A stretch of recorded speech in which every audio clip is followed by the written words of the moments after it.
개방 234. 내가 너 때문에 귀가 너무 아프다. 기도 좀 그만해라. 19. 안녕하십니까. 북한 개방 방송의 오프너 선교사입니다. 북한은 중국처럼 개방하면 온 백성이 굶어 죽지 않고 살 수 있습니다. 북한이 개방이 되어야 복음이 들어갈 수 있습니다. 남북 통일은 북한이 개방이 되고 일정한 기간이 지나서 되어야 합니다. 개방이 없는 흡수 통일은 남북 모두에게 재앙이 됩니다. 오늘부터는 장요섭 선교사의 책 생명의 열쇠를 통하여 하나님을 만나는 방법에 대하여 방송 드립니다. 19번째로 판례야. 내가 너 때문에 귀가 너무 아프다. 기도 좀 그만해라. 고구 윤판례 권사. 우리 할머니의 이름이다. 나는 어린 시절부터 할머니가 돌아가실 때까지 할머니와 함께 지낸 시간이 참 많고 그래서 할머니와의 추억도 많다. 할머니의 큰 믿음만큼 하나님께서는 할머니께 신유와 예언의 은사를 주셨다. 97세로 소천하실 때까지 건강하시고 식사도 잘하셨다. 바느질까지 하실 정도로 눈이 밝으셨다. 할머니의 신앙생활은 독특했다. 할머니의 스파르타식 신앙과는 우리 후손들에게 큰 영향을 끼쳤다. 90세가 되시던 해 할머니는 40일 기도를 하시기로 작정하시고 새벽 3시, 아침 7시, 오전 10시, 오후 3시, 오후 7시, 오후 10시 이렇게 시간을 정해 놓으시고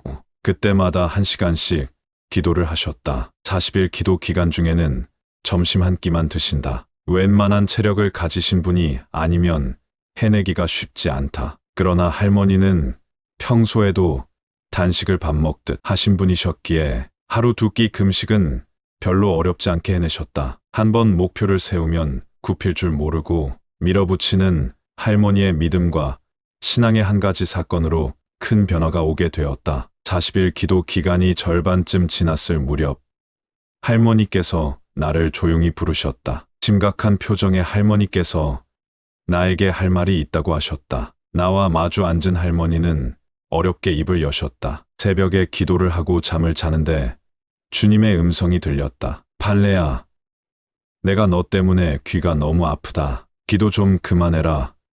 실로 청천벽력 같은 말씀이었다. 하지만 너무나 분명했다. 엎드려 기도하는 가운데 주님의 그런 말씀을 확실히 들으신 것이다. 도대체 주님은 왜 그런 말씀을 하신 것일까? 할머니는 아무래도 납득할 수가 없었다. 그래서 고민 끝에 어린 손자를 불러 도대체 이게 무슨 일이냐? 라고 물으시게 된 것이다. 나는 웃으면서 할머니께 조심스럽게 말씀드렸다. 할머니, 제가 할머니의 기도를 듣고 있으면 할머니와 예수님의 위치가 바뀐 것 같아요. 그런 것을 많이 느꼈어요. 주님과 위치가 바뀌다니. 그건 또 무슨 소리냐?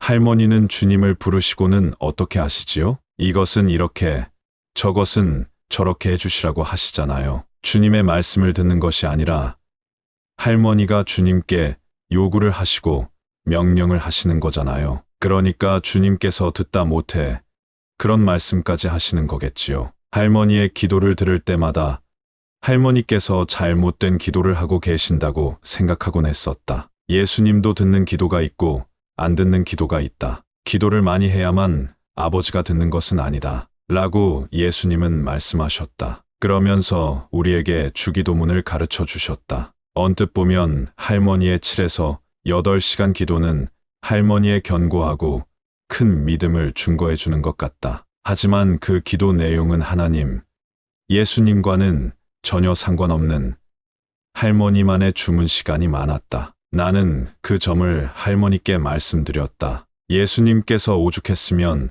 40일 기도 기간 중에 할머니에게 그런 응답을 주셨을까? 그러니 이제는 할머니의 기도 문을 바꿔보시는 것이 좋겠다고 말씀드렸다. 그 말을 들으신 할머니는 처음에는 나에게 화를 내셨다. 그런데 어린 손자에게 자신이 받은 응답에 대해서 물어볼 정도였으면 이미 할머니 자신도 느끼셨을 것이다. 우리는 공정하게 다시 판단하기 위하여 할머니의 기도를 녹음해서 같이 들어보기로 했다. 기도를 시작한 할머니는 1시간가량 쉼 없이 기도를 하셨다. 그리고 기도를 마친 후 녹음된 기도를 할머니와 함께 들었다. 역시 나 할머니의 기도는 할머니가 주체였다. 예수님은 할머니의 종처럼 할머니의 명령에 따라 움직이며 모든 것을 해결해 주어야 하는 해결사였다. 주님의 말씀을 듣는 시간은 아예 없었다. 주님이 말씀하시고 싶어도 할머니는 들을 귀를 전혀 가지고 계시지 않았던 것이다. 일방적인 할머니 자신의 기도를 스스로 들어보신 할머니는 내 조언에 따라 기도 습관을 고치기로 하셨다. 첫째,